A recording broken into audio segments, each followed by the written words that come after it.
नमस्कार दोस्तों, श्रेष्ठ एकेडमी में आप सभी का स्वागत है। जो बच्चे एनएमडीसी एग्ज़ाम 2025 की तैयारी कर रहे हैं उनके लिए special local GK 300 plus MCQ question marathon class लेके आया गया आपके लिए। जो बच्चे खासकर एनएमडीसी एग्ज़ाम की तैयारी कर रहे हैं उसका विशेषकर ध्यान देंगे, उनके लिए बहुत ही इंपॉर्टेंट क्लास है। तो आज जानेंगे हम 300 क्वेश्चंस को, जो कैसे क्वेश्चन आपसे पूछेंगे। तो आइए स्टार्ट करते हैं आज के पहले क्वेश्चन से, जो आपके लिए बहुत ही महत्वपूर्ण क्लास है। कृपया एंड तक बने रहें, आपके बहुत सारे टॉपिक और क्वेश्चंस कवर हो जाएंगे। जो जो टॉपिक हमने पढ़ा है हमारे चैनल में, उससे संबंधित हमने क्वेश्चंस आपके लिए लेके आए हैं।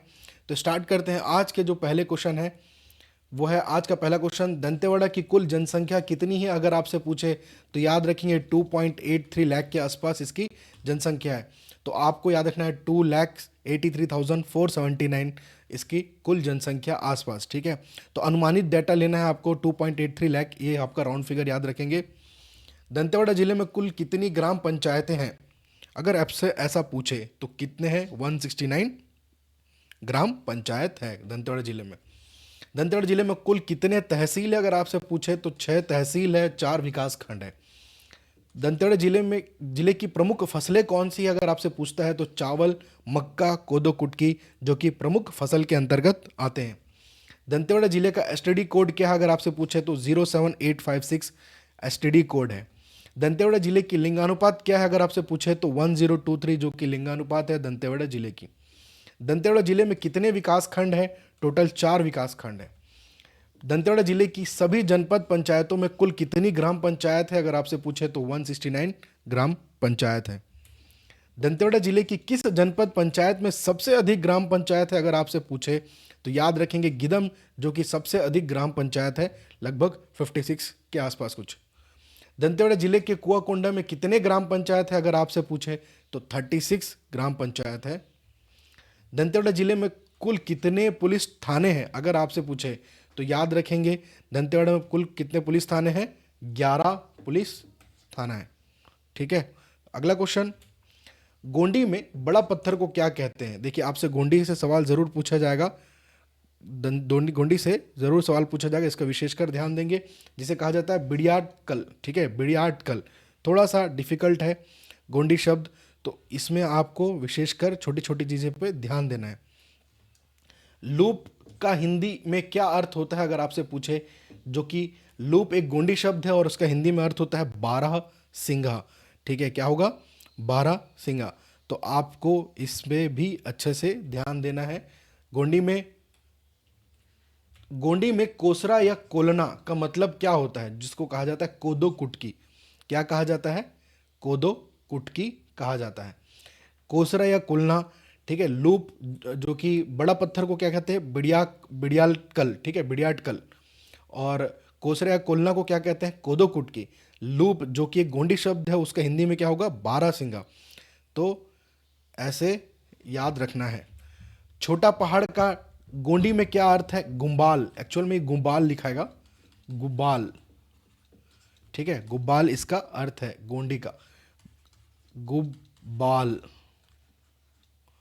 ठीक है, गुब्बाल। दंतेवाड़ा जिले की किस जनपद पंचायत में सबसे कम ग्राम पंचायत है? कटक कल्याण सबसे कम ग्राम पंचायत है, कुल 33 के आसपास इसमें है। सबसे ज्यादा गोदना प्रिय जनजाति कौन सी है आपसे पूछे तो बैगा याद रखेंगे। गोदना के शिल्पकार कौन है? जो कि बंजारा लोग, जो कि कुंजर बंजारा होते हैं, ये गोदना के शिल्पकार कहलाते हैं। सीएसआर परियोजना में किस प्रकार की शिक्षा को बढ़ावा दिया जाता है?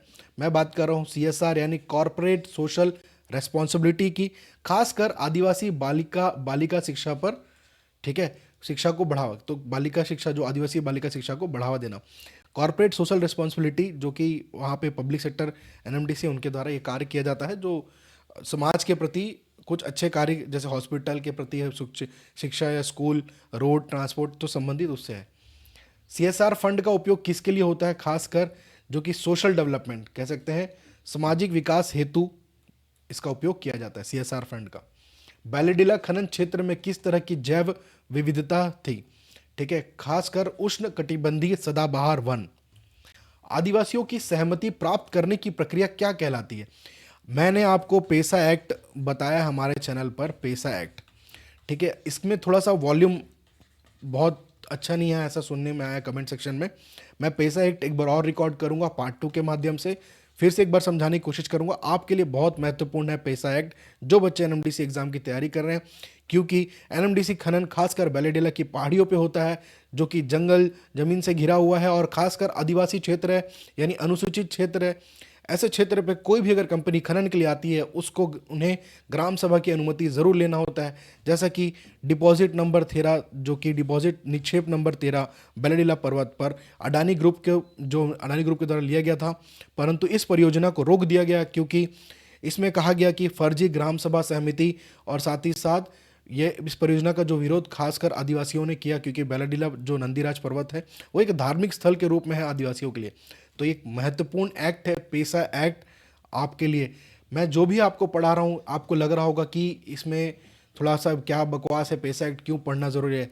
पढ़ना इसलिए ज़रूरी है, अगर आपका बेसिक क्लियर है, क्वेश्चन कुछ भी उठा के दे सकता है आपको। 300-400 क्वेश्चन एक टॉपिक पे, 15 से 20 क्वेश्चन अलग अलग वैरायटी के क्वेश्चन बन सकते हैं। अगर आपका बेसिक क्लियर नहीं है तो आप कैसे ट्रैक करेंगे? इसलिए कहता हूँ, कुछ एक बच्चे ने कमेंट किया था, सर क्या करंट अफेयर्स में बकवास पढ़ा रहे हो? तो आपको यह जानना होगा कि आपसे पूछ के नहीं आएगा क्वेश्चन। याद रखें, लास्ट टाइम लोकल जीके ज़्यादा पूछा था, अगर इस बार क्या पता आपको लोकल जीके से ज़्यादा कुछ और पूछ दे, इंडियन जीके पूछे या करंट अफेयर छत्तीसगढ़ से पूछ दे, तब आप क्या करेंगे? तो जो भी बच्चा, अगर एक प्रदीप कृष्ण करके एक लड़का है, प्रदीप कृष्ण जो कि यूट्यूब एक लड़का है, उसने कमेंट किया था क्या बकवास करंट अफेयर्स में पढ़ा रहे हो, तो आपको मैं क्लियर कर दूं, अगर आपको नहीं पढ़ना है तो आप नहीं पढ़ सकते हैं। अगर आपको लग रहा है आपके काम के लायक है तो भी आप पढ़िए, बेवजह का कमेंट ना करें, वरना आपके लिए बहुत ही बुरा होगा। उसको मैंने लिखा भी है, अगर आपको तकलीफ है मेरी ईमेल आईडी पे कांटेक्ट करें, मैं आपको पर्सनल नंबर देता हूँ, फिर बात करते हैं, ठीक है? तो विशेषकर ध्यान देंगे, जो बच्चे हर बार एग्ज़ाम इजी पूछे, ऐसा हो नहीं सकता। अगर पूछा तो आपको आपसे सारे बनेंगे, क्योंकि हम सब चीज़ को कवर करेंगे। नहीं पूछता है, अगर आउट ऑफ द सिलेबस यानी सीजी से पूछ सकता है, इंडियन जीके के 2-3 क्वेश्चन पूछ सकता है छत्तीसगढ़ के, तो आपके लिए पढ़ना अनिवार्य है, क्योंकि नौकरी आपको चाहिए, ठीक है? तो स्टार्ट करते हैं। आदिवासियों की सहमति प्राप्त करने की प्रक्रिया, अपने क्वेश्चन पे वापस आते हैं। इस प्रक्रिया को कहा जाता है ग्राम सभा अनुमोदन। और ग्राम सभा के बारे में जो पैसा एक्ट में खासकर मैंने बताया है, पैसा एक्ट, उस वीडियो को मैं वापस लेके आऊँगा आपके लिए, जिसमें ग्राम सभा की अनुमति होना अनिवार्य है, जो कि उनके पारंपरिक रीति रिवाज, जो कि उनके से जुड़ा होता है, जो ज़मीन उनके आसपास आदिवासी क्षेत्र पे उनका अधिकार, स्वशासन की बात की जाती है पैसा एक्ट में। तो ग्राम सभा का अनुमोदन होना बहुत ही आवश्यक है। बैलाडीला आंदोलन में किस तथ्य को प्रमुख रूप से उजागर किया गया है? जो कि फर्जी ग्राम सभा दस्तावेज, ठीक है? बैलाडीला आंदोलन, जो कि निक्षेप नंबर 13 की बात कर रहा हूँ, अडानी ग्रुप का जो परियोजना है उसी की बात की जा रही है। तो इसमें पूछा गया, देखो, बैलाडीला आंदोलन में किस तथ्य को प्रमुख रूप से उजागर किया गया है? फर्जी ग्राम सभा दस्तावेज जो कि प्रेजेंट किया गया कंपनी के द्वारा कि हमें ग्राम सभा की अनुमति मिल चुकी है। तो इसके अनुरोध जो कि माना गया है फर्जी ग्राम सभा दस्तावेज। बैलेडीला खदानों से सबसे अधिक प्रभावित जनजाति कौन सी है? तो देखिए, यहाँ पे जो गोंड जनजाति सबसे प्रभावित जनजाति। बैलेडीला परियोजना में ग्राम सभा की सहमति किस अधिनियम के अंतर्गत अनिवार्य है? किस अधिनियम के तहत अधिकारी है? जो कि पैसा अधिनियम। मैं करंट अफेयर जो भी पढ़ाता हूँ डेली, वो केवल आप लोग के लिए नहीं, सभी के उद्देश्य, जो बाकी बच्चे एग्जाम की तैयारी कर रहे हैं, या आप करियर रक्षक या व्यापम या पीएससी, उनके लिए भी हमारी तरफ से जो कि करंट अफेयर्स उनके लिए भी है। सभी स्टूडेंट्स को मद्देनजर रखते हुए करंट अफेयर्स बनाया जाता है, केवल एनएमडीसी के लिए नहीं। लेकिन आपका अगर डेली 10 मिनट आप करंट अफेयर्स पे देते हैं, 10 से 12 मिनट, तो आपके लिए बहुत सारे इंपॉर्टेंट टॉपिक्स भी कवर हो जाएंगे। अगला क्वेश्चन, बैलाडीला का लौह एस्क किस खनिज का शुद्ध रूप है? जो कि हेमेटाइट। हेमेटाइट में लौह तत्व की मात्रा सामान्यतः कितनी होती है? जो कि 66% या उससे अधिक, ठीक है? जनरली आंसर 66% ही देगा, या तो 62, 63, 64 से ही लेना है आपको। 63 से ऊपर ही लेना है, इस चीज़ का विशेषकर ध्यान देंगे। 66 ही देगा एग्जाम में। बैलाडीला के लौह एस्क को कौन सा उद्योग प्राथमिकता से उपयोग करता है? तो याद रखेंगे, स्टील, ठीक है? Which industry primarily uses the iron ore from Bailadila? किस योजना के तहत खनन से प्रभावित क्षेत्रों का विकास होता है? विच scheme is aimed at the development of area affected by mining? तो याद रखेंगे, डिस्ट्रिक्ट मिनरल फाउंडेशन, ठीक? लौह एस्क से स्टील उत्पादन में किस गैस का प्रयोग होता है? जो कि कार्बन मोनोऑक्साइड, ठीक है। कार्बन मोनोऑक्साइड, इसका उपयोग ब्लास्ट फर्नेस में लौह अयस्क को आयरन, जो कि आयरन में बदलने के लिए किया जाता है। यह गैस लौह अयस्क से ऑक्सीजन निकाल देती है, ठीक है। तो इसका विशेषकर ध्यान देंगे। लौह अयस्क से स्टील उत्पादन में किस गैस का प्रयोग किया जाता है, जो कि आपका कार्बन मोनोऑक्साइड। डिपॉजिट 13 का विवाद किसके कारण प्रमुखता से सुर्खियों में आया, ठीक है। डिपॉजिट 13 का विवाद किसके कारण, जो बैलेडिला स्थित डिपॉजिट 13 का विवाद किसके कारण प्रमुखता से सुर्खियों में आया, खासकर फर्जी ग्राम सभा दस्तावेज के चलते। दंतेवाड़ा जिले का गठन किस वर्ष हुआ, 1998 में हुआ। दंतेवाड़ा जिले का नाम परिवर्तन दक्षिण बस्तर दंतेवाड़ा कब किया गया, 2003 में किया गया। दंतेवाड़ा जिले में साक्षरता दर कितनी है अगर आपसे पूछे तो 48.63 साक्षरता दर है दंतेवाड़ा जिले के अंतर्गत। दंतेवाड़ा जिले की शहरी जनसंख्या कितनी है, 24% शहरी जनसंख्या है। दंतेवाड़ा जिले की प्रमुख मिट्टी कौन सी अगर आपसे पूछे तो याद रखेंगे लाल सोपान मिट्टी।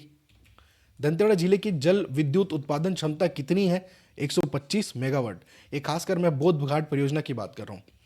जिले से होकर गुजरने वाली राष्ट्रीय राजमार्ग कौन सी है, NH 163A। राज्य का सबसे छोटा राष्ट्रीय मार्ग कौन सा है, NH 163A। बारसूर के गणेश मंदिर में भगवान गणेश की कितनी मूर्तियां हैं, कहाँ बात करें, बारसूर में, जो कि 2 गणेश मूर्तियां हैं। मामा भाचा मंदिर की विशेषता क्या है, एक ही पत्थर से 2 मंदिरों का निर्माण किया गया है। याद रखेंगे मामा भाचा मंदिर, जो कि बलुआ पत्थर। मामा भाचा मंदिर का निर्माण किससे हुआ है, बलुआ पत्थर से हुआ है। मामा भाचा मंदिर की दीवारों पर क्या अंकित है, जो कि जैन चित्र अंकित है, याद रखेंगे।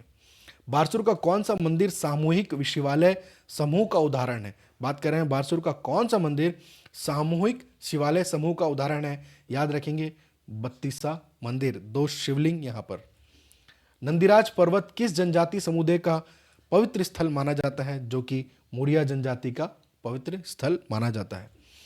चेंद्रू मंडावी को किस उपनाम से जाना जाता है, जो कि टाइगर किड के नाम से जाना जाता है चेंद्रू मंडावी को। मैंने बताया था नारायणपुर जिला से संबंधित आपके चेंद्रू मंडावी जी, जो कि खासकर अबुझमाड़ क्षेत्र के अंतर्गत आते हैं। गढ़बंगाल जो कि इनका गांव है, गढ़बंगाल करके। चेंद्रू पर आधारित फिल्म का नाम क्या अगर आपसे पूछे तो द जंगल सागा। चेंद्रू पर लिखी गई पुस्तक का नाम क्या है, तो पुस्तक का नाम है बॉय एंड द टाइगर इसका नाम है, ठीक है। चेंद्रू मंडावी का निधन किस वर्ष हुआ था, 2013 में हुआ था। मोगली के बाघ का क्या नाम है, जो चेंद्रू के साथ था, टेम्बू। क्या नाम है, जो उनके बाघ का नाम क्या था चेंद्रू जी के, टेम्बू। छत्तीसगढ़ राज्य के पहले राज्यपाल कौन थे, फर्स्ट गवर्नर ऑफ छत्तीसगढ़ की बात करें, श्री दिनेश नंदन सहाय। मुख्यमंत्री ग्रामीण बस सुविधा योजना के अंतर्गत नक्सल प्रभावित व्यक्तियों को बस यात्रा के किराए में कितनी छूट देनी चाहिए, इसकी घोषणा की गई, ठीक है। 50% छूट देनी चाहिए। मैं बात कर रहा हूँ, आपको बता चुका हूँ, मुख्यमंत्री ग्रामीण बस सुविधा योजना, जो कि मैंने करंट अफेयर्स में पढ़ाया था, उसमें क्लियर मेंशन किया गया था जो भी नक्सल प्रभावित व्यक्ति हैं उनको ये योजना लाया गया, जो कि हमारे सरकार के द्वारा ग्रामीण बस सुविधा योजना, उसके अंतर्गत जो भी नक्सल प्रभावित व्यक्ति हैं उनको 50% किराया देना होगा। उसमें कुल लगभग 48 सीट की बात की गई है, ड्राइवर जो कंडक्टर को मिला के, तो उसमें ही इसका विशेषकर, और जो एड्स पीड़ित होते हैं उनके लिए 100 निःशुल्क है जो किराया, उनके साथ एक व्यक्ति ट्रैवल कर सकता है। तो एड्स से जो प्रभावित व्यक्ति हैं उनके लिए तो ये ग्रामीण बस सुविधा योजना मैंने करंट अफेयर्स में खासकर इसको पढ़ा है, इसका विशेषकर ध्यान देंगे। ग्रामीण बस सुविधा योजना के अंतर्गत ये रिपीट हुआ क्वेश्चन, समलूर क्षेत्र का मुख्य धार्मिक प्रतीक क्या है। समलूर क्षेत्र का, समलूर में एक शिवलिंग है जो कि काफ़ी प्राचीन है और दंतेवाड़ा से कम 9 किलोमीटर की दूरी पर है समलूर, जो कि धार्मिक स्थल है। स्वास्थ्य माता तंदुरुस्त बच्चा अभियान की शुरुआत छत्तीसगढ़ में किस जिले से की गई, तो याद रखेंगे यह जशपुर जिले से की गई है, स्वस्थ माता तंदुरुस्त बच्चा अभियान। दंतेश्वरी मंदिर में प्रमुख विद्रोह कब हुआ था, 1842 1863, जो कि मेरिया विद्रोह की बात करते हैं, जिसमें नरबली प्रथा की बात करते हैं, ठीक है। अंग्रेजों द्वारा हस्तक्षेप, और हिडवा मांझी जो कि उसका नेतृत्व करता है हिडवा मांझी जी। दंतेश्वरी मंदिर के शिलालेख में कौन सा वर्ष अंकित है, 1703 ईस्वी जो कि अंकित है। दंतेश्वरी मंदिर के शिलालेख की लिपि कौन सी है, जो कि आपकी नागरी लिपि है, ठीक है, प्राचीन नागरी लिपि। लंकापल्ली जलप्रपात किस ब्लॉक में स्थित है? लंकापल्ली जलप्रपात किस ब्लॉक में स्थित है अगर आपसे पूछे, जो कि भोपालपट्टनम ब्लॉक में स्थित है। सॉरी, लंकापल्ली जो कि आपके उसूर ब्लॉक में आएगा। ठीक है, आपका लंकापल्ली जलप्रपात आपके उसूर ब्लॉक, एक सेकंड, यस, उसूर ब्लॉक में आएगा। दोबे स्थल को किस नाम से जाना जाता है? दोबे स्थल जो कि मैं बात कर रहा हूँ बीजापुर की, इसमें खासकर पत्थरों को गांव कहा गया है दोबे स्थल को। इंचमपल्ली बांध किस नदी पर बना है? इंचमपल्ली बांध जो कि गोदावरी नदी पर बना है। इंचमपल्ली बांध निर्माण कार्य कब आरंभ हुआ था? 1983 में इसका प्रारंभ हुआ था। चिकटराज देव मंदिर कहाँ स्थित है? गंगालूर मार्ग पर स्थित है। चिकटराज देव जो कि बीजापुर के आराध्य देव, उनकी बात कर रहे हैं, और उनके मंदिर की जो कि गंगालूर मार्ग पर है। सबरी नदी किस बड़ी नदी की उपनदी है? सबरी नदी जो कि गोदावरी की उपनदी है। लंकापल्ली जलप्रपात को स्थानीय भाषा में क्या कहा जाता है अगर आपसे पूछा जाए? जो कि बोका, बोका कहा जाता है। छत्तीसगढ़ सुशासन तिहार 2025 का आयोजन कब शुरू हुआ था? जो कि 8 अप्रैल 2025 को हुआ था। सोनादाई माता मंदिर मड़ई का आयोजन कहाँ होता है? आपको विशेषकर याद रखना है, बारसूर दंतेवाड़ा में इसका आयोजन होता है। ठीक है, सोनादाई मंदिर। हाल ही में छत्तीसगढ़ के किस स्थान पर 32वां अंतर्राष्ट्रीय बौद्ध सम्मेलन आयोजित हुआ? जो कि डोंगरगढ़ में। ठीक है, अंतर्राष्ट्रीय बौद्ध सम्मेलन, थोड़ा करंट अफेयर्स छत्तीसगढ़ से भी हमारे लिए इंपॉर्टेंट है। तो 32nd इंटरनेशनल बुद्धिस्ट कॉन्फ्रेंस की बात कर रहे हैं, जो कि डोंगरगढ़। दंतेवाड़ा जिले में आयोजित होने वाला फागुन मड़ई के दौरान मां दंतेश्वरी को किस रूप में पूजा जाता है? सरस्वती के रूप में पूजा जाता है। बस्तर ओलंपिक 2024 का शुभांकर मस्कट किसे बनाया गया? वन, भैंसा एवं पहाड़ी मैना को बनाया गया।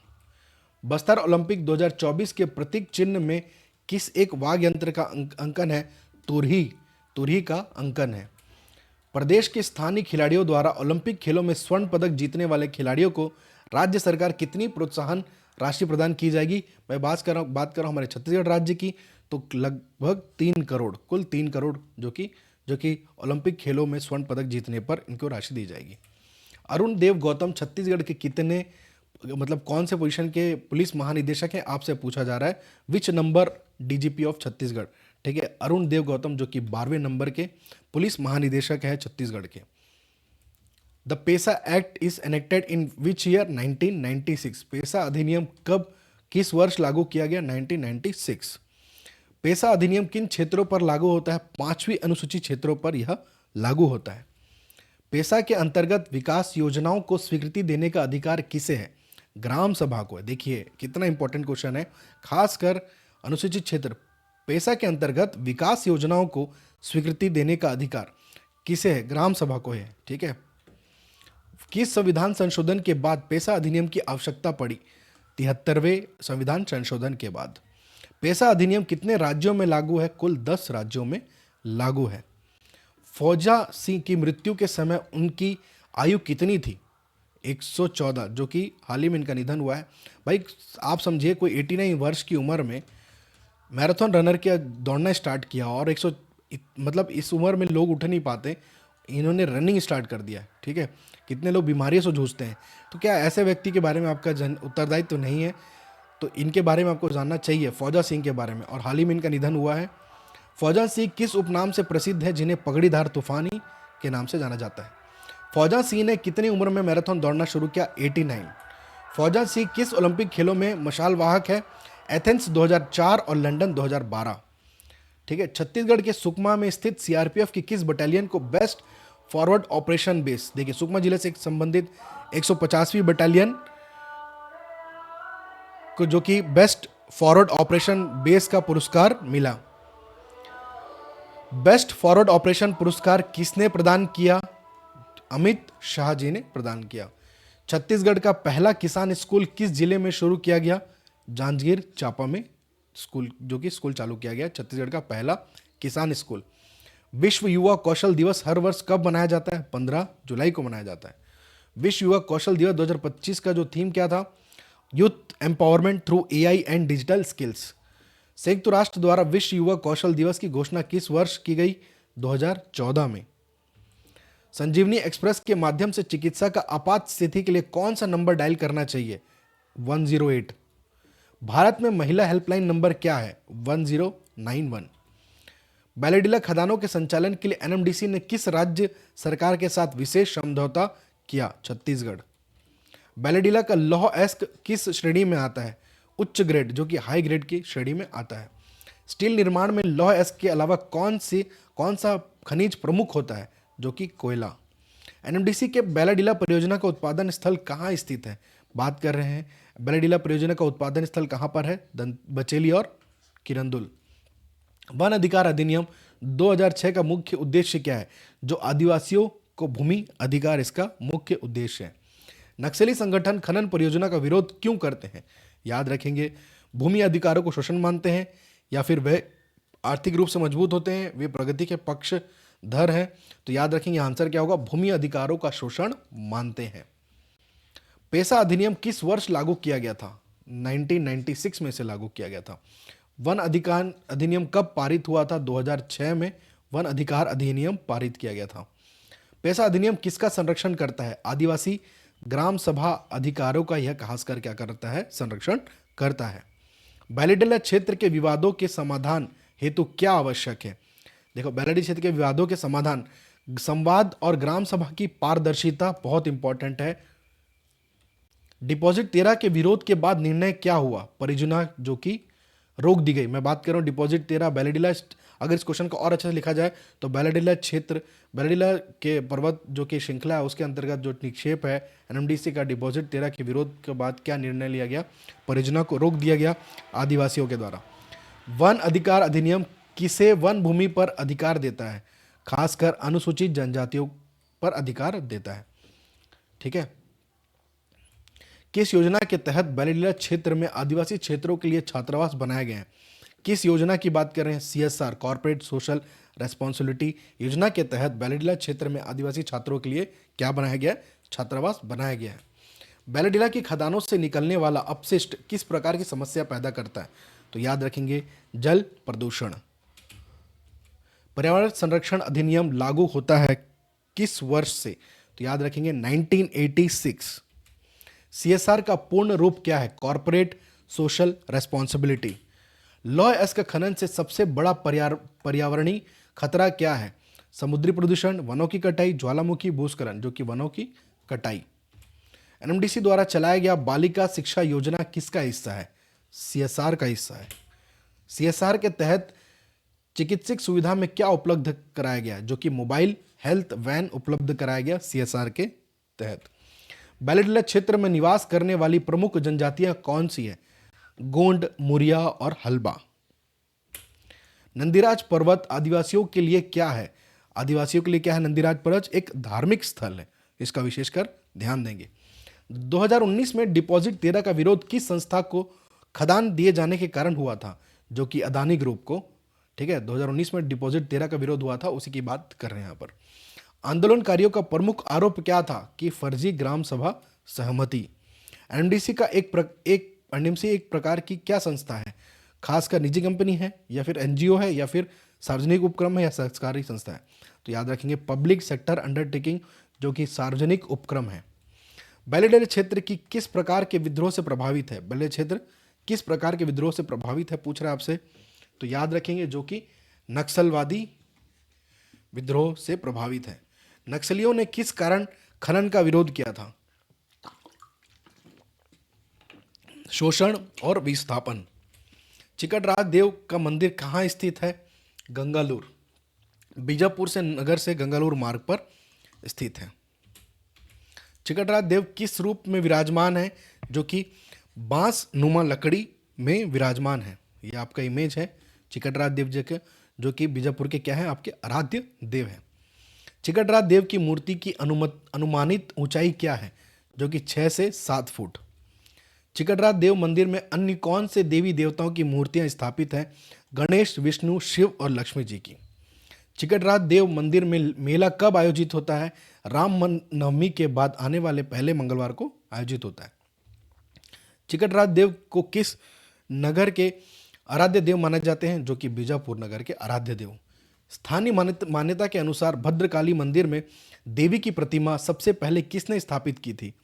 तो याद रखेंगे भद्रकाली की जो भद्रकाली देवी प्रतिमा सबसे पहले किसने स्थापित की थी?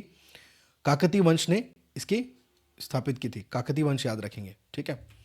बीजापुर स्थित भद्रकाली मंदिर में किस पर्व पर भव्य मेला लगता है? वसंत पंचमी पर भव्य मेला लगता है। बीजापुर स्थित भद्रकाली के मेले में कौन सी विशेष परंपरा निभाई जाती है? जलते अंगारों पर चलना, जो कि वहां पर विशेष परंपरा निभाई जाती है। अर्धनारीश्वर किस देवता का अवतार माने जाते हैं? जो कि भगवान शिव का अवतार माने जाते हैं। पुजारी कांकेर गांव किस जिले में स्थित है? पुजारी कांकेर जो कि बीजापुर जिले में स्थित है। तो इसका विशेषकर ध्यान देंगे। एक बार चेक कर लेते हैं हमारा रिकॉर्डिंग सही चल रहा है या नहीं, वॉइस ठीक। पुजारी कांकेर किस जिले में स्थित है? बीजापुर जिले में। धर्मराज मंदिर का मेला कितने वर्षों में एक बार लगता है? हर 2 सालों में जो कि धर्मराज मंदिर का मेला लगता है, याद रखेंगे। धर्मराज मंदिर का मेला कितने वर्षों में लगता है? बीजापुर क्षेत्र की बात करें जो कि 2 वर्षों में। सकल नारायण गुफा में कौन विराजमान है? श्री कृष्ण विराजमान है। सकल नारायण गुफा जो कि बीजापुर क्षेत्र के अंतर्गत आता है, यहाँ पे श्री कृष्ण विराजमान है। देश का पहला ट्राइबल रिसर्च पार्क कहाँ स्थापित किया जाएगा? दंतेवाड़ा में। भारत में खनिज मूल्य में सर्वाधिक योगदान देने वाला खनिज कौन सा है? लौह अयस्क। निम्न में से कौन लौह अयस्क का प्रकार नहीं है? जब नहीं वाले सवाल को आप सर्कल कर लेंगे। Which of the following is not a type of iron core? Iron ore. Magnetite एक आयरन ओर है, हेमेटाइट है, और कैल्साइट है क्या है, सीडराइट क्या है, ये आपको पता होना चाहिए। जो कि कैल्साइट नहीं है, तो क्या नहीं है? एक लौह प्रकार, लौह अयस्क का प्रकार नहीं है। और कौन कौन से हैं आपके? मैग्नेटाइट एक लौह अयस्क के प्रकार है, हेमेटाइट, लिमोनाइट और सीडराइट। भारत में लौह अयस्क भंडारण में छत्तीसगढ़ का कौन सा स्थान है? लौह अयस्क भंडारण में छत्तीसगढ़ का कौन सा स्थान है भारत में?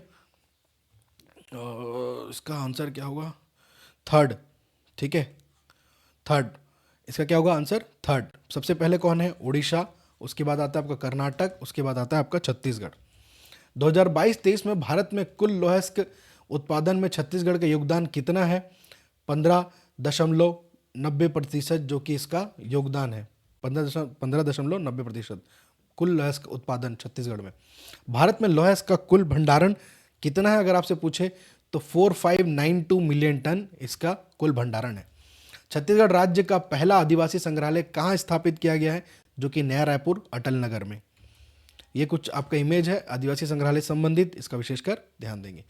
छत्तीसगढ़ के आदिवासी संग्रहालय का लोकार्पण किसने किया? ठीक है, लोकार्पण किसने किया? याद रखेंगे, विष्णुदेव साय जी ने इसका लोकार्पण किया। चैंपियंस ट्रॉफी 2025 के ब्रांड एम्बेसडर कौन नहीं थे? जो कि आपके यहाँ पे कौन नहीं थे पूछा है, जो कि युवराज सिंह नहीं थे। बाकी शेन वॉटसन थे, सरफराज अहमद थे, शिखर धवन थे और इनके साथ टिम साउदी। 2025 चैंपियंस ट्रॉफीज में सर्वाधिक रन किस खिलाड़ी ने बनाए? जो कि रचिंद्र रविंद्र ने बनाए 263 रन और 3 विकेट के साथ। 2025 चैंपियंस ट्रॉफी में सर्वाधिक विकेट लेने वाले गेंदबाज कौन बने? Matt Henry. चैंपियंस ट्रॉफी 2025 का आयोजन कब हुआ? फरवरी-मार्च 2025 में हुआ। चैंपियंस ट्रॉफी 2025 का फाइनल किस स्थान पर खेला गया? दुबई में खेला गया। चैंपियंस ट्रॉफी 2025 में मैन ऑफ द मैच कौन रहे? यहाँ पे एक मैन ऑफ द मैच जो कि रोहित शर्मा है। चैंपियंस ट्रॉफी में मैन ऑफ द सीरीज पूछे तो याद रखेंगे रचिंद्र रविंद्र, ना कि रविंद्र जडेजा। यहाँ पे एक ऑप्शन और आना चाहिए, रचिंद्र रविंद्र, जो कि आपके न्यूजीलैंड से हैं, जिन्होंने 263 रन बनाए और 3 विकेट लिए थे। भारत के 92 मुख्य न्यायाधीश कौन है? जो कि BR गवई हैं। मेजर ध्यानचंद खेल रत्न पुरस्कार 2024 से किसे शतरंज के क्षेत्र में सम्मानित किया गया? गुकेश डी को। ठीक है, मेजर ध्यानचंद के बारे में एक जो गुकेश डी उनको मिला है। हरमनप्रीत, मनु भाकर निशानेबाजी में, प्रवीण कुमार खेल ऊंची कूद में। मेजर ध्यानचंद खेल रत्न पुरस्कार आपको याद रखना है। हरमनप्रीत सिंह को सरपंच साहब के नाम से जाना जाता है। उन्होंने 2024 में किस ओलंपिक में कांस्य पदक मिला? Paris Olympic. 59 की बात करें, ज्ञानपीठ पुरस्कार 59वें ज्ञानपीठ पुरस्कार किस साहित्यकार को सम्मानित किया गया? जो कि विनोद कुमार शुक्ल को, छत्तीसगढ़ के विनोद कुमार शुक्ल। ज्ञानपीठ पुरस्कार पाने वाले श्री शुक्ल किस भाषा के 12वें साहित्यकार हैं? हिंदी भाषा के।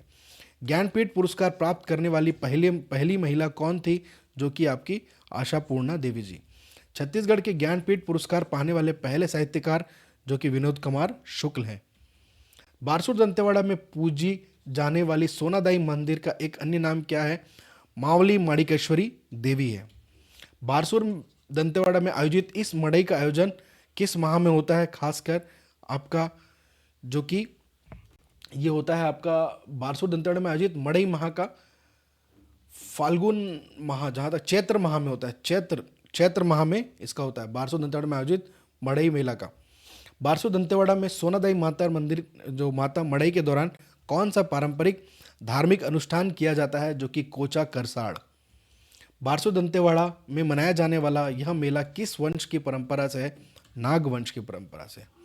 बस्तर पंडुम 2025 का आयोजन कब से कब तक किया गया था? 12 मार्च से 3 अप्रैल तक किया गया था। बस्तर पंडुम का मुख्य उद्देश्य क्या है? बस्तर की आदिवासी संस्कृति और लोक कला को संरक्षित करना। बस्तर पंडुम में कितनी कितनी विधाएं शामिल हैं? 7 विधाएं शामिल है बस्तर पंडुम में। बस्तर पंडुम में कौन सी विधाएं शामिल हैं? जो कि जनजाति नृत्य, गीत, नाट्य, वाद्य यंत्र, वेशभूषा, शिल्पकला, व्यंजन। ड्रोमिया इंटरनेशनल स्प्रिट मीट कहाँ आयोजित हुई थी? बात करेंगे ये ग्रीस। छत्तीसगढ़ के एथलीट अनिमेश कुजूर ने 100 मीटर की दौड़ कितने सेकंड में पूरी की? जो कि 10.18 सेकंड में पूरी की। बस्तर पंडुम प्रतियोगिता के कितने चरण होते हैं? कुल 3 चरण होते हैं। बस्तर पंडुम प्रतियोगिता जनपद स्तर पर विजेता टीम को कितनी राशि दी जाती है? जनपद स्तर पर 10,000 रुपये राशि दी जाती है बस्तर पंडुम में। संभागीय स्तर पर प्रथम स्थान प्राप्त करने वाली टीम को कितनी पुरस्कार दी जाती है? संभाग क्षेत्र में 50,000 संभाग के लेवल पर। बस्तर पंडुम में नीति स्पर्धा कितने टीमों में भाग लेती हैं? 7-7। छत्तीसगढ़ के किस आदिवासी गांव से अनिमेश खुजूर आते हैं? जो कि झुई तांगर, जिन्होंने रिकॉर्ड तोड़ा, नेशनल राष्ट्रीय रिकॉर्ड बनाया, 10.18 सेकेंड का रिकॉर्ड बनाया छत्तीसगढ़ के, तो बड़े गौरव की बात है। इंटरनेशनल यानी विश्व स्तर पर भी आप देश को रिप्रेजेंट कर रहे हैं। छत्तीसगढ़ के अनिमेश खुजूर ने किस प्रतियोगिता में भारत का रिकॉर्ड बनाया? Dromia international sprint meet Greece. याद रखेंगे ये वाला option. In which year did prime minister Narendra Modi visit Namibia for the first time as a PM of India? प्रधानमंत्री नरेंद्र मोदी ने भारत के प्रधानमंत्री के रूप में पहली बार नाम्बिया की यात्रा किस वर्ष की? 2025। पीएम मोदी को प्राप्त नाम्बिया का सर्वोच्च नागरिक सम्मान क्या है? जो कि order of the most ancient Welwitschia mirabilis. ठीक है। नाम्बिया भारत डिजिटल भुगतान प्रणाली में से किस अपनाने वाला पहला देश है? देखिए, यूपीआई को अपनाने वाला पहला देश है नाम्बिया। ठीक है, डिजिटल भुगतान प्रणाली जो कि हमारे भारत में यूज़ किया जाता है, उसको नाम्बिया, विश्व स्तर पर नाम्बिया एक पहला देश है जो यूज़ करेगा। तो थोड़ा सा ऐसे चीज़ें हमारे लिए इंपॉर्टेंट होते हैं, करंट अफेयर्स से। अगला क्वेश्चन है, पीएम मोदी की यात्रा के दौरान भारत और नाम्बिया के बीच कौन से 2 समझौते हुए? Entrepreneurship, development and health. PM Modi की यात्रा के दौरान मुलाकात की गई नाम्बिया की पहली महिला राष्ट्रपति कौन है? जो कि नितोम्बो नांदी नदियात्वा। ठीक है, आप ये क्वेश्चन छोड़ सकते हैं जो बच्चे स्किप करना चाहते हैं।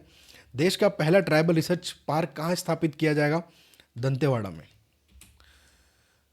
चैंपियंस ट्रॉफी 2025 में मैन ऑफ द मैच कौन रहे? ये आपका रिपीटेड क्वेश्चन है, इसको स्किप कीजिए। ये भी रिपीटेड है, ये भी रिपीटेड है।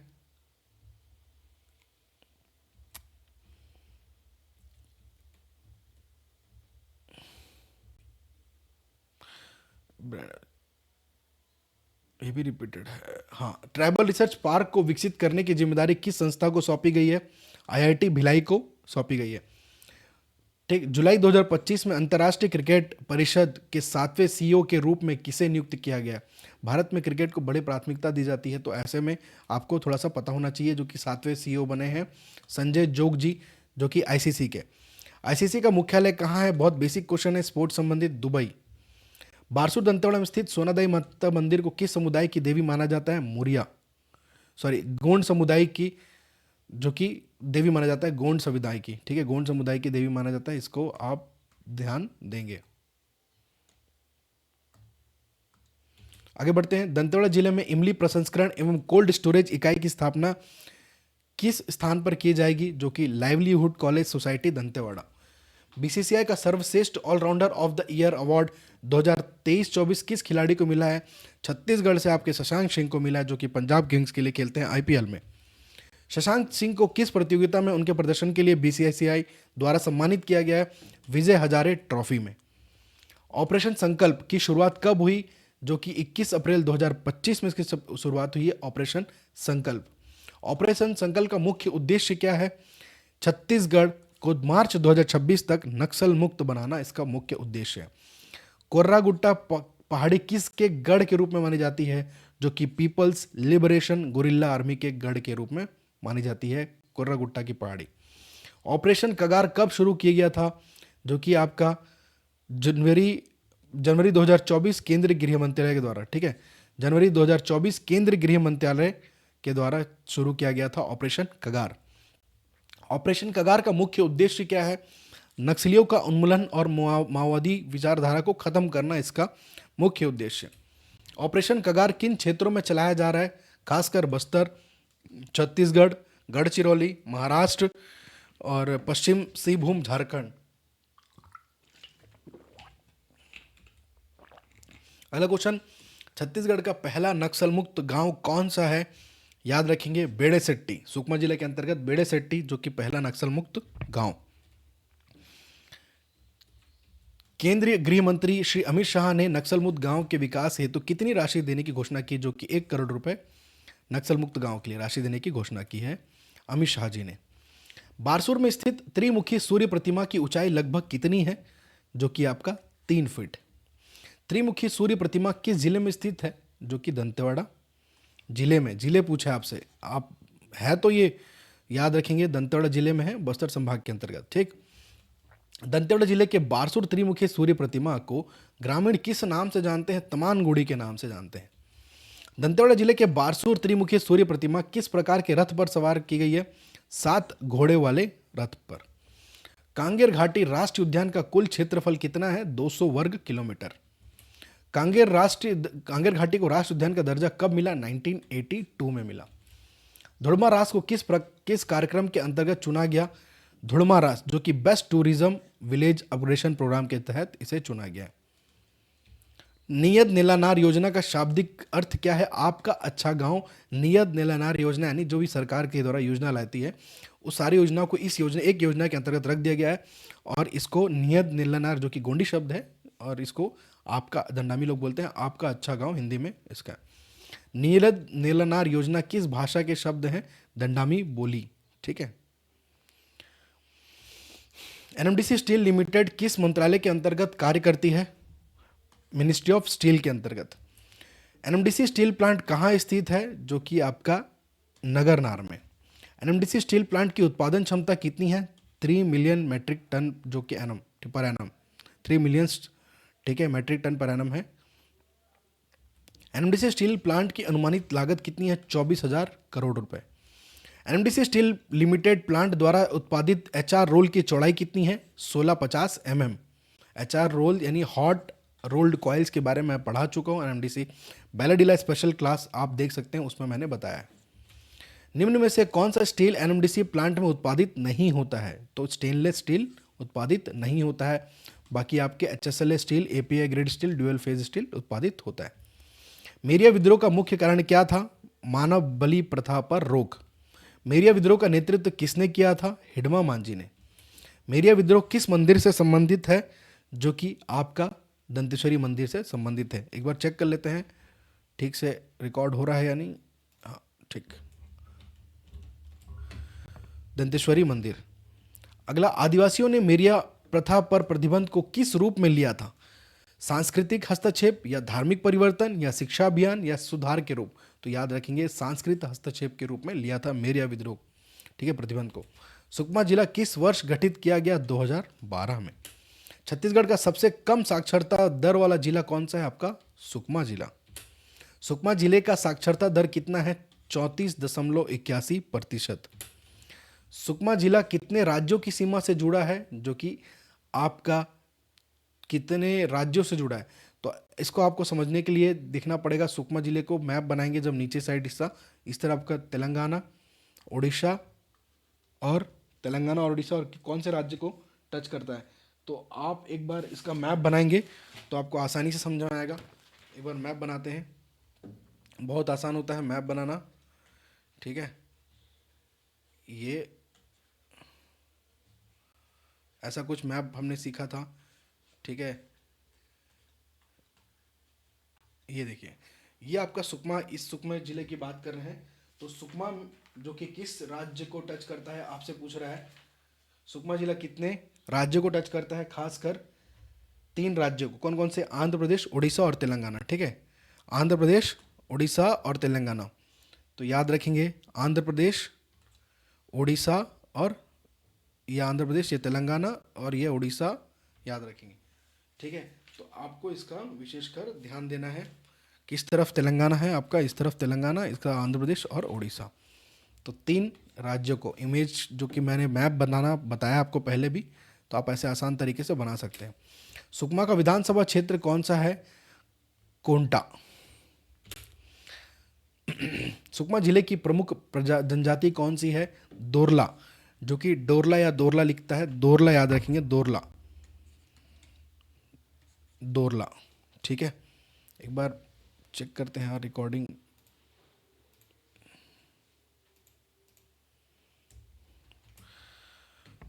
सुकमा जिले की प्रमुख जनजाति कौन सी है? दोरला जनजाति। सुकमा जिले के अंतर्गत कितने तहसील हैं? सुकमा जिले के अंतर्गत कुल 7 तहसील हैं। कितने तहसील हैं? 7। शबरी नदी का एक अन्य नाम क्या है? शबरी नदी का एक अन्य नाम क्या है? कुलाब नदी। गुप्तेश्वर जलप्रपात किस नदी पर स्थित है? शबरी नदी पर स्थित है। गुल्लापल्ली, गुल्लापल्ली की पहाड़ी कहाँ स्थित है अगर आपसे पूछे, तो कुंटा तहसील के अंतर्गत गुल्लापल्ली की पहाड़ी। छत्तीसगढ़ राज्य का पहला साइंस पार्क कहाँ स्थित है? जो कि आपका सुकमा जिले में स्थित है। सुकमा जिले में स्थित मंदिर का नाम क्या है जो रामायण कालीन समय से जुड़ा है? चिटमिटिन माता मंदिर। बस्तर अंचल की संपर्क भाषा क्या है? हल्बी। पंडवानी किस महाकाव्य पर आधारित छत्तीसगढ़ी लोक विधा है? महाभारत पर। पंडवानी में मुख्य नायक कौन होते हैं? भीम। पंडवानी की प्रस्तुत में गायक कौन से वाद्य यंत्र का प्रयोग स्वयं करते हैं? जो कि तंबूरा, खंजरी और करताल। पंडवानी की प्रस्तुति में रागी कौन होते हैं? जो कि हुंकार भरने वाले सहयोगी को रागी कहा जाता है। झाड़ूराम देवांगन का संबंध किस लोक कला से है? पंडवानी से है। पंडवानी में बैठकर प्रस्तुत करने वाली जो शैली को क्या कहा जाता है? बैठकर जो कि वैदमती शैली, खड़े होकर जो कि कापालिक शैली। पंडवानी की प्रमुख नायिका कौन मानी जाती है? जो कि द्रौपदी मानी जाती है। निम्न में से कौन सा जिला बीजापुर की सीमा से सटा हुआ है? बीजापुर की सीमा से कौन सटा हुआ है? आपका सुकमा जिला। निम्न में से कौन सा जिला दंतेवाड़ा की सीमा को स्पर्श करता है? दंतेवाड़ा की सीमा को स्पर्श करता है आपका बस्तर। बीजापुर जिला निम्न में से किस जिले की सीमा को छूता है? बीजापुर जिला जो कि नारायणपुर जिला को छूता है। नारायणपुर की सीमा किस जिले से नहीं लगती? किस जिले से नहीं लगती? दंतेवाड़ा से नहीं लगती, क्योंकि दंतेवाड़ा एक लैंडलॉक्ड डिस्ट्रिक्ट है, बीच में है ना। कांकेर किस जिले से नहीं सटा है? कांकेर किस जिले से नहीं सटा है? आपका दंतेवाड़ा। पद्मश्री 2025 से सम्मानित पंडीराम मंडावी किस जिले से संबंध रखते हैं? जो कि नारायणपुर जिले से कला के क्षेत्र में संबंध है, जिनका कला के क्षेत्र में पद्मश्री से सम्मानित किया गया 2025 में। और छत्तीसगढ़ से मात्र एक व्यक्ति को मिला है जो अभी 25 में, पंडीराम मंडावी 2025 में। पद्मश्री 2025 सम्मानित पंडीराम मंडावी किस जनजाति से संबंधित है? याद रखेंगे, जो कि गोंड मुरिया जनजाति से संबंधित है। पंडीराम मंडावी को किस कला के लिए पद्मश्री सम्मान मिला? कला के क्षेत्र में। दंतेश्वरी देवी मंदिर किस देवी को समर्पित है? महिषासुर मर्दिनी। मान्यता के अनुसार दंतेवाड़ा में क्या गिरा था जिससे यह शक्तिपीठ बना? दांत गिरा था। हाल ही में चर्चित स्थल तुलार गुफा किस जिले में स्थित है? चर्चित स्थल जो कि तुलार गुफा कहाँ पर है? आपका दंतेवाड़ा, दंतेवाड़ा जिले में है कि बस्तर यार? ये आपका थोड़ा सा बीजापुर जिले में स्थित है तुलार गुफा, ठीक है। देवराज देवराज देउरगांव बैराज किस नदी पर स्थित है? जो कि इंद्रावती नदी पर स्थित है, देउरगांव बैराज, ठीक है। देउरगांव बैराज किस जिले में स्थित है? देउरगांव बैराज जो कि दंतेवाड़ा जिले में स्थित है।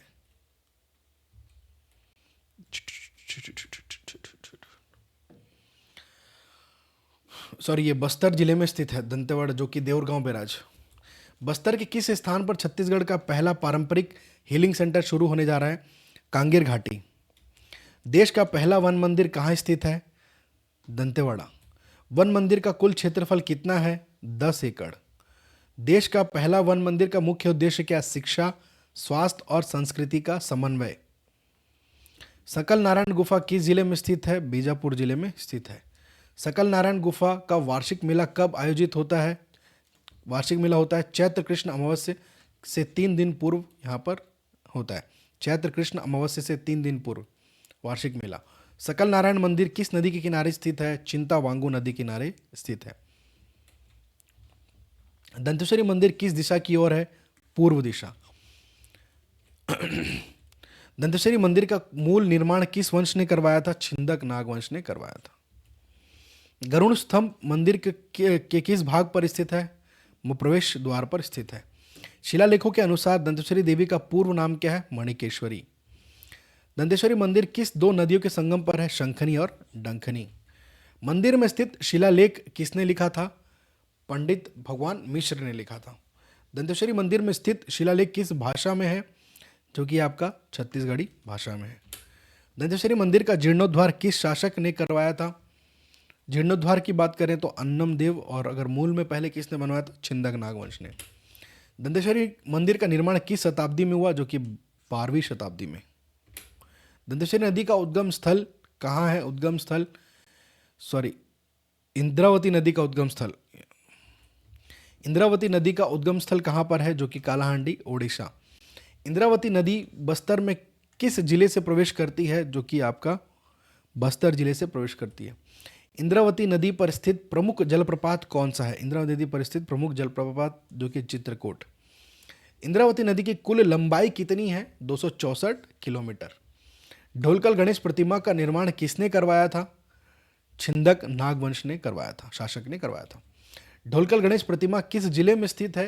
दंतेवाड़ा जिले में स्थित है। ढोलकल गणेश प्रतिमा किस पर्वत पर स्थित है? जो कि बैलरीला पहाड़ी पर स्थित है। ढोलकल महोत्सव किस स्थान पर आयोजित किया जाता है? खासकर फरसपाल गांव पर महोत्सव मनाया जाता है। ढोलकल गणेश मूर्ति की ऊंचाई कितनी है? 3 फीट। गमावाड़ा स्मारक किससे संबंधित है? मृतकों की स्मृति से संबंधित है। छूलो आसमान कार्यक्रम का उद्देश्य क्या है? मेडिकल व इंजीनियरिंग कोचिंग। दशहरे पर दंतेश्वरी माता की कौन सी गतिविधि होती है? माता रथ में नगर परिक्रमा करती है। दंतेश्वरी माता किस दिन दर्शन के लिए मंदिर से बाहर आती है? अष्टमी के दिन। किस विशेष अवसर पर मां दंतेश्वरी को गॉड ऑफ ऑनर दिया जाता है? दशहरा और फाल्गुन मड़ई में। इंद्रावती नदी की प्रवाह दिशा क्या है? पश्चिम। इंद्रावती नदी को बस्तर में किस नाम से जाना जाता है? जीवन दायिनी। देखिए इंद्रावती नदी यहाँ पे पश्चिम दिखा रहा है।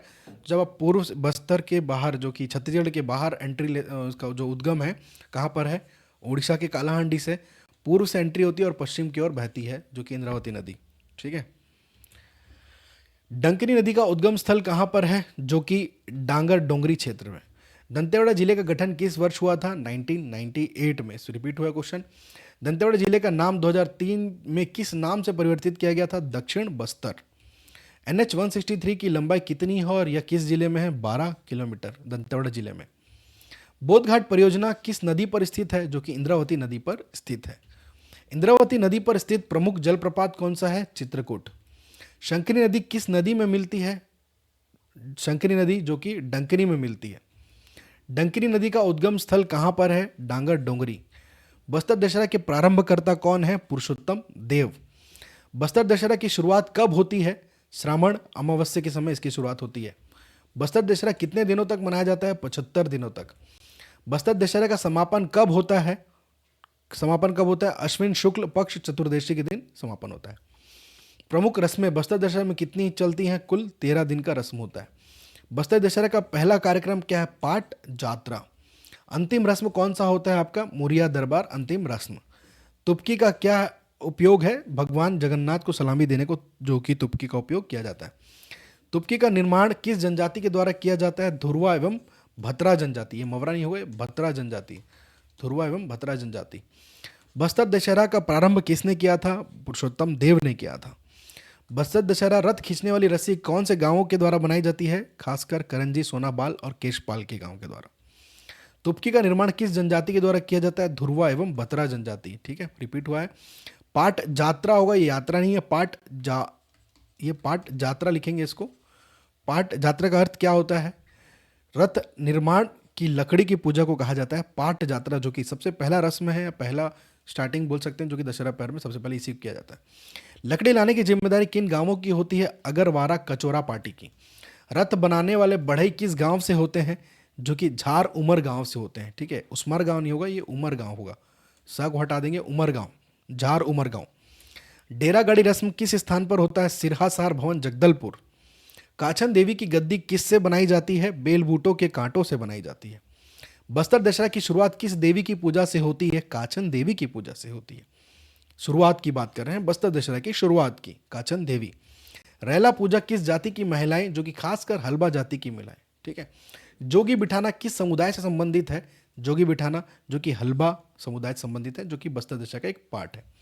मावली परघाव का मुख्य उद्देश्य क्या होता है? मावली देवी का स्वागत करना। परघाव यानी देवी देवताओं का स्वागत को कहा जाता है परघाव। रथ परिक्रमा में कितने पहियों वाले रथ का उपयोग होता है? 4 और 8 पहियों वाले का रथ का उपयोग होता है। मावली देवी को कहां से लाया जाता है? खासकर दंतेवाड़ा से बस्तर लाया जाता है मावली देवी को। संविधान मंदिर की स्थापना कब की गई थी?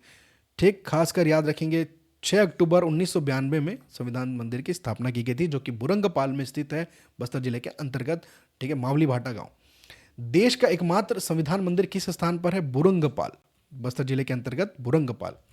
नारायणपाल मंदिर किन नदियों के संगम पर स्थित है? इंद्रावती और नारंगी नदियों के संगम पर स्थित है। बस्तर जिले में भगवान विष्णु का एकमात्र मंदिर कहां पर है? नारायणपाल। स्थानीय लोग संविधान मंदिर को किस नाम से जानते हैं? गुड़ी के नाम से जानते हैं, गुड़ी, जो कि स्थानीय मंदिर, संविधान मंदिर, देश का एकमात्र संविधान मंदिर बुरंगपाल, बस्तर जिला, और वहाँ स्थानीय लोग इसे गुड़ी कहते हैं। ठीक है, याद रखेंगे बुरंगपाल। स्थापना 6 अक्टूबर 1992। यहाँ संविधान की 5वीं अनुसूची के प्रावधान लिखे गए हैं। स्थानीय भाषा में लोग इसे गुड़ी के नाम से जानते हैं। शहीद महेंद्र कर्मा विश्वविद्यालय की स्थापना कब की गई थी? 2008 में। बस्तर दशहरा की कुल अवधि कितने दिनों की होती है? 75 दिनों की होती है। श्री अमित मुखर्जी ने एनएमडीसी लिमिटेड के अध्यक्ष सह प्रबंध निदेशक का पद कब संभाला? 6 मार्च 2025 को संभाला। एनएमडीसी स्टील लिमिटेड के सीएमडी के रूप में अमित मुखर्जी की नियुक्ति किस आदेश के तहत हुई थी? Ministry of steel order. NMDC ने अमित मुखर्जी नेतृत्व में फाइनेंशियल ईयर 2024 में कितना लौह अयस्क उत्पादन किया? 45 मिलियन टन। एनएमडीसी का कितना प्रतिशत हिस्सा भारत सरकार के पास है? 60.79%। एनएमडीसी की शुरुआत कब हुई थी? 1958 में इसकी शुरुआत हुई थी। किरंदुल कॉम्प्लेक्स में एनएमडीसी की सबसे पुरानी खनन परियोजना कौन सी है? डिपॉजिट 14। किरंदुल कॉम्प्लेक्स में एनएमडीसी की सबसे पुरानी खनन परियोजना, एक बार चेक कर लेते हैं, रिकॉर्डिंग यस सही हो रहा है। ठीक है, डिपॉजिट 14। डिपॉजिट 14 परियोजना की शुरुआत कब की गई थी? 1968 में की गई थी। 2024 में एनएमडीसी को खनन परियोजना सीएसआर के लिए सर्वश्रेष्ठ पीएसयू का सम्मान किस कार्यक्रम में मिला था? Global CSR excellence leadership awards. ठीक है, याद रखेंगे। बस्तर रेलवे प्राइवेट लिमिटेड की स्थापना कब की गई थी? 2016 में इसकी स्थापना की गई थी। बीआरपीएल द्वारा बनाई जा रही नई रेलवे लाइन कुल लंबाई कितनी है? 140 किलोमीटर। बीआरपीएल में एनएमडीसी की बहुमत हिस्सेदारी कितनी है? एनएमडीसी की जो कि 52% है। बीआरपीएल बस्तर रेलवे प्राइवेट लिमिटेड, जिसका फुल फॉर्म है, ठीक है, में दूसरी सबसे बड़ी हिस्सेदारी किस संगठन की है? इरकॉन की है, 26%। बीआरपीएल बस्तर रेलवे प्राइवेट लिमिटेड, इसका फुल फॉर्म। इरकॉन का बात करें, इरकॉन इंटरनेशनल लिमिटेड, जो कि रेलवे कंस्ट्रक्शन का काम करती है। बस्तर रेलवे प्राइवेट लिमिटेड, जो कि 4 कंपनियों से मिलकर बना है। बीआरपीएल कंपनी, इसका मुख्यालय है रायपुर में। ठीक है, और बीआरपीएल का पंजीकृत कार्यालय कहाँ पर स्थित है? रायपुर में। हम देखिए, बीआरपीएल संयुक्त उद्यम में कितनी कंपनियां शामिल है? कुल 4 कंपनी। आपका इरकॉन, सेल, सीएमडीसी और एनएमडीसी, कुल 4 कंपनियां, जिसमें एनएमडीसी के पास 52% सबसे ज़्यादा हिस्सेदारी इस कंपनी का हिस्सेदारी है। ठीक है, एनएमडीसी के पास। जगदलपुर में जोनल मानव विज्ञान संग्रहालय ZAM की स्थापना किस वर्ष? 1972। ठीक है। छत्तीसगढ़ की पहली प्लास्टिक रिसाइकलिंग फैक्ट्री किस जिले में है? बस्तर जिले में। यह प्लांट बस्तर के किस गांव में लगाया जा रहा है, जो कि मैं बात कर रहा हूं? प्लास्टिक रिसाइकलिंग फैक्ट्री जो कि बाबू सेमरा में है यह प्लांट। जगदलपुर का प्राचीन नाम क्या है? जगदूगुड़ा। ठीक है। चित्रकूट जलप्रपात किस नदी पर स्थित है? इंद्रावती नदी पर स्थित है। इंद्रावती नदी का उद्गम स्थल कहां पर है? कालाहांडी, उड़ीसा। क्वेश्चन रिपीट हुआ है। इंद्रावती की सबसे बड़ी सहायक नदी कौन सी है? कोटरी नदी। ठीक है।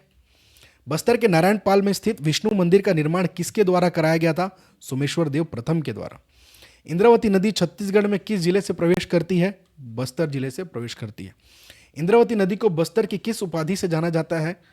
इंद्रावती जीवन दायिनी के रूप में जाना जाता है। निम्नलिखित युग्मों से कौन सा युग्म सही सुमेलित है? देखिए, सोमेश्वर देव प्रथम जगदलपुर मंदिर से कोई वास्ता नहीं है। गुंड महादेवी मंदिर शिव मंदिर निर्माण, जबकि शिव मंदिर जो कि आपका शिव मंदिर है वो गंगा महादेवी उनकी रानी के अनुरोध पर बनाया गया था। गुंड महादेवी सोमेश्वर देव की माता थी, उनके अनुरोध पर नारायणपाल विष्णु मंदिर बनवाया गया था। तो शिव मंदिर गुंड महादेवी का कोई इसमें माल तो मतलब ये कोई तालमेल नहीं है ना। सोमेश्वर देव प्रथम नारायणपाल विष्णु मंदिर ये सही है। हरिदेव नारायणपुर विष्णु मंदिर ये गलत है। तो सही यहाँ पे क्या होगा आपका? सोमेश्वर देव प्रथम नारायणपाल विष्णु मंदिर। और विष्णु मंदिर क्यों बना था? इनकी जो गुंड महादेवी, इनकी माता गुंड महादेवी के अनुरोध पर। ठीक है। विष्णु मंदिर नारायण सोमेश्वर देव द्वारा उनकी माता गुंड महादेवी के भगवान विष्णु के प्रति भक्ति को देखकर निर्मित करवाया गया था। कौन सा? ये नाम बहुत कंफ्यूजिंग करता है। विष्णु देव। ठीक है। गुंड महादेवी याद रखें, विष्णु मंदिर से रिलेटेड है। भगवान शिव का जी का जुड़वा मंदिर किस जिले में स्थित है? जो कि दंतेवाड़ा जिले में स्थित है। निम्नलिखित युग्मों से कौन सा युग्म सही सुमेलित? एक रिपीट हुआ है क्वेश्चन, इसको छोड़ दें। धवलपत नहीं होगा। यह दलपत देव के शासन काल में किसने बस्तर पर आक्रमण किया था? नीलू पंडित। भौसला प्रदेश के शासक नीलू पंडित ने आक्रमण किया था बस्तर पर। ठीक है। दलपत देव के शासन काल में। दलपत सागर झील का पुराना नाम क्या है? भोपाल ताल। श्री राम ने भूदेवी की पूजा कहाँ की थी? जो कि रामाराम में की थी। राम वन गमन पथ की कुल लंबाई 2260 किलोमीटर है। राम जी का ननिहाल कहाँ माना जाता है? श्री राम जी का जो कि चंदखुरी रायपुर में माना जाता है। राम वन गमन पथ योजना का शुभारंभ कब हुआ था?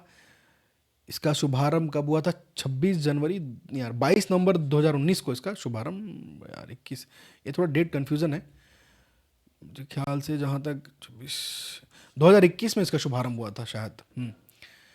छत्तीसगढ़ का चेरापूंजी किस क्षेत्र को कहा जाता है? अबुझमाड़ क्षेत्र को कहा जाता है। भाटागुड़ा बस्तर से किस तीर्थंकर से संबंधित साक्ष्य प्राप्त हुए हैं? शांतिनाथ, जो कि भाटागुड़ा बस्तर जिले के अंतर्गत। जैन तीर्थंकरों की आराधना स्थल कहाँ माना गया? तीर्था जगदलपुर को, बस्तर जिले का जगदलपुर। बत्तीसा मंदिर किस देवता को समर्पित है? शिव जी को समर्पित है। बत्तीसा मंदिर के 2 गर्भगृहों में क्या स्थापित है? शिवलिंग स्थापित है। बत्तीसा मंदिर का निर्माण किसके लिए किया गया था? गंग महादेवी। ठीक है। शिव मंदिर जो कि गंग महादेवी के लिए और गुंड महादेवी के लिए विष्णु मंदिर। तो ये ही कंफ्यूज करता है यहाँ से। ठीक है। बत्तीसा मंदिर बारसूर सोमेश्वर देव प्रथम, इस मंदिर का निर्माण सोमेश्वर देव प्रथम ने अपनी रानी गंग महादेवी के लिए कराया था। यह भगवान शिव का जुड़वा मंदिर है जिसमें 2 गर्भगृहों में 2 शिवलिंग स्थापित है, 32 खंभों पर टिका हुआ है। इनके शासनकाल को बस्तर का स्वर्ण काल कहा जाता है। बारसूर का बत्तीसा मंदिर किस शासक ने बनवाया था? सोमेश्वर देव प्रथम ने। वेदों में बस्तर को किस नाम से जाना जाता है? दक्षिण दिक् के नाम से जाना जाता है। दक्षिण दिक् शब्द से किस प्रदेश का बोध होता है? दक्कन प्रदेश का बोध होता है। पाणिनि के अष्टाध्यायी में पहली बार किस क्षेत्र का उल्लेख है? दक्षिण कौशल का उल्लेख है। आचार्य पाणिनि की बात करें, इनकी किताब 8 अध्याय वाली बुक जो कि संस्कृत के भाषा के जनक महर्षि पाणिनि को कहा जाता है। रामायणकालीन ग्रंथों के अनुसार छत्तीसगढ़ को किस नाम से जाना जाता है? दक्षिण कौशल के नाम से जाना जाता है। ठीक है। रामायणकालीन मैं आपको कहानी पहले ही बता चुका हूँ। राजा दशरथ जो कि इनकी पत्नी भानुमति और इनके पति भानुमंत जो कि दक्षिण कौशल प्रदेश के राजा भानुमंत को इनवाइट किया गया था राजा दशरथ के राज्याभिषेक में। इनकी पत्नी भानुमंत को इनवाइट किया गया था राजा दशरथ के राज्याभिषेक में, और भानुमंत की पुत्री भानुमति भी साथ में गई थी राज्याभिषेक में। और राजा दशरथ जो कि इनको देख के प्रेम विवाह, समझो कि प्रेम हो गया और विवाह कर लिया गया भानुमति से। और भानुमति का आगे जाके नाम पड़ता है कौशल्या। ठीक है। कौशल्या माता कौशल प्रदेश के कारण इनका जो नाम पड़ता है कौशल्या। माता कौशल्या का मंदिर कहाँ पर है? रामायण, जबकि रायपुर चंद्रखुरी में स्थित है। दंडकारण्य का नाम किसके नाम पर पड़ा? दंडक के नाम पर। ठीक है, इक्ष्वाकु के पुत्र दंडक के नाम पर इस क्षेत्र का नाम दंडकारण्य पड़ा। माता कौशल्या का मंदिर किस स्थान पर स्थित है? चंद्रखुरी रायपुर में। रामायण के अनुसार छत्तीसगढ़ की प्राचीन भाषा क्या मानी जाती है? कोसली मानी जाती है। तो ये थे लगभग, बहुत सारे क्वेश्चन मैंने आपको कराए। 300 प्लस क्वेश्चन आज आपके कंप्लीट हुए हैं, लगभग 400 क्वेश्चन के आसपास, है ना। तो आप एक बार अच्छे से प्रैक्टिस कीजिए। मैं आपके लिए एक और सेशन लेके आऊँगा जो बाकी जिलों पे करेंगे हम, और लोकल जो जो छोटा है उसको भी कवर करेंगे। आपके लिए और क्वेश्चन बनाए जा रहे हैं, समय लगेगा इसमें, तो वेट कीजिए। गोंडी लैंग्वेज भी थोड़ा बहुत बताया जाएगा आपको। बाकी जिले कवर होने के बाद त्यौहार, महोत्सव, पर्व, बोली, सब चीज़ को कवर करना है, तो थोड़ा समय लगेगा। आप वेट कीजिए, ज़रूर आपके लिए अच्छा सेशन लेके आ जाएगा। आशा करता हूँ सभी को अच्छा लगा होगा ये एमसीक्यू सीरीज़। अब नेक्स्ट पार्ट में मिलेंगे कुछ अच्छे और क्वेश्चंस के साथ। धन्यवाद। आशा करता हूँ सभी को बहुत अच्छे समझ में आएगा, और अपने दोस्तों से शेयर कीजिए जो भी बच्चे एग्ज़ाम की तैयारी कर रहे हैं। धन्यवाद।